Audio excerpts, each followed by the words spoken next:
sounds like you've been through a really tough time. And is it like, looking back on your whole journey, do you regret anything about, like, doing your thesis, doing the work you've been doing, speaking out publicly? Like, do you kind of wish sometimes, I would just wish I had done what the others done and self-censored, or are you in this for the long run?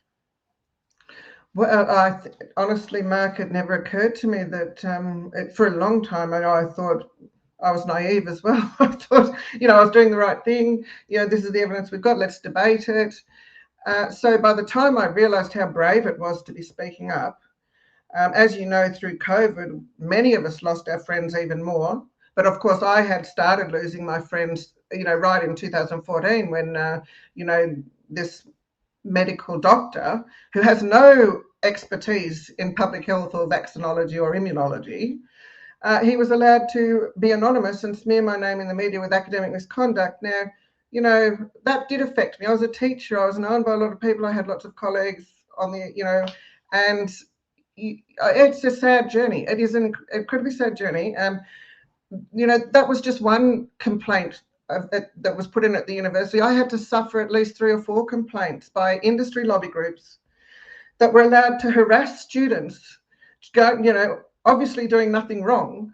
And these lobby group activists were allowed to publicise whatever they liked on their websites. As I mentioned, they all set up their own websites, and they could even use the university logo to say things, and I'd get into trouble for using the university logo and things like that. All of that's there. You go on the Conversation website to talk about, and they allow lobby group activists to actually smear, to break their own conduct rules. And the ABC did the same. They allowed, Australian skeptic lobby groups activists to break the conduct rules in posting things on the website. So the lies and the deception are huge.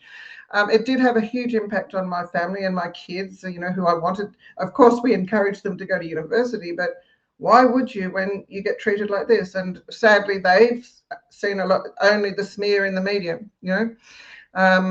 So since 2020, I've had only positive feedback, and people have really been grateful for what I've done. So look, there's no going back. It is what it is. Yeah, exactly right. And no, look, I take my hat off to you, the coach. Just learning what I learned over the last 5 years and the pressure that was put on not just the Australian public, but any health practitioner or anybody with credibility, with educated academia that spoke against what was going on, suffered the fury of what you've potentially been exposed to for 2 decades. And so I take my hat off to you, Judy, and others for fighting that fight for so long and continuing to step up to do that, because we're not seeing much of a slowdown with that, because the media is still putting that information out there. They're still trying to other and belittle people. Politicians are picking up on that. We're even seeing some politicians using the terms that the media uses, which is, cooker or anti-vaxxer or, conspiracy theorists and all that sort of stuff.